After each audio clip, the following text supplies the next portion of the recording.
নমস্কার বন্ধুরা, কেমন আছেন সবাই? আশা করি ভালো আছেন। তো আমরা খুব ভালো আছি। উষা কুকিং চ্যানেলে আপনাদের আরেকবার অনেক অনেক আমন্ত্রণ জানাই। তো আজকে আমি আপনাদের জন্য দারুণ একটা রেসিপি নিয়ে এসেছি, সেটা হচ্ছে পনির পাস্তা।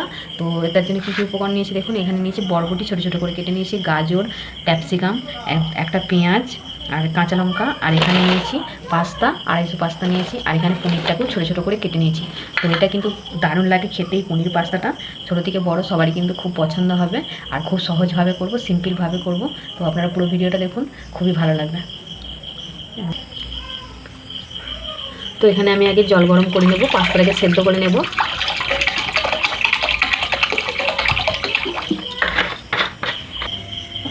জল গরম হয়ে গেছে, আর পাস্তাটা আমি সেদ্ধ করে নেব।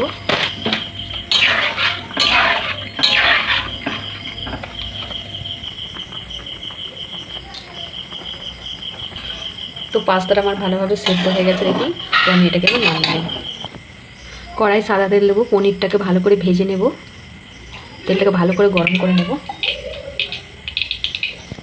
তো তেল গরম হয়ে গেছে, পনিরটা কেটে রাখা পনিরটা ভেজে নেব।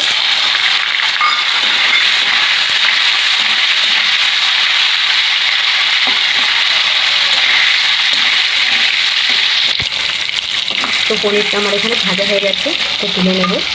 খুব বেশি ভেজে নেব না, হালকা ভেজে নেব।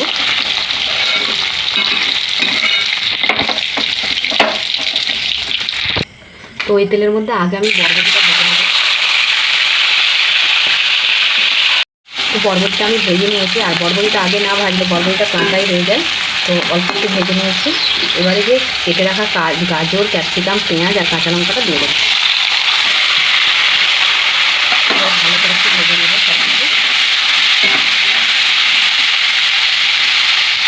এবারে পরিমাণ মতো লবণটা দিয়ে দেবো, যাতে সবজিও সেদ্ধ হয়ে যাবে আর তাড়াতাড়ি ভাজাও হয়ে যাবে।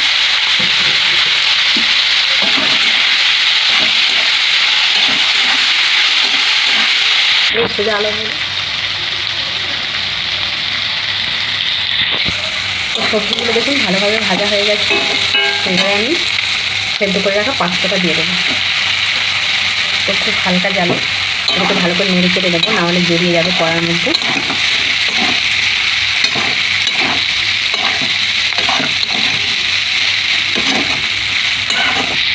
তো 1 চিটির মতো ভিনেগার দেবো, টেস্টটা ভালো হবে। ভালো করে নেড়ে চেড়ে নেবো। এবারে ভেজে রাখা পনিরটা দিয়ে দেবো।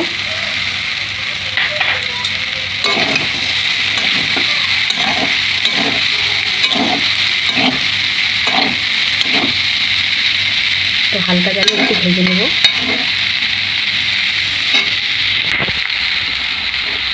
তো দেখো বন্ধুরা, আমার খুব সুন্দরভাবে পনির পাস্তা রেডি হয়ে গেছে। একদম সহজভাবেই করেছি, হালকাভাবে। তো এইভাবে বাচ্চাদের টিফিনেও বানিয়ে দিতে পারেন। তো যদি ভিডিওগুলো ভালো লাগে অবশ্যই চ্যানেলটাকে লাইক, কমেন্ট, শেয়ার, সাবস্ক্রাইব করে দেবেন, আর পাশে থাকবেন। আজকের মতো ভিডিও দেওয়ার চেষ্টা করছি। দেখা হচ্ছে একটা পরে নতুন ভিডিও।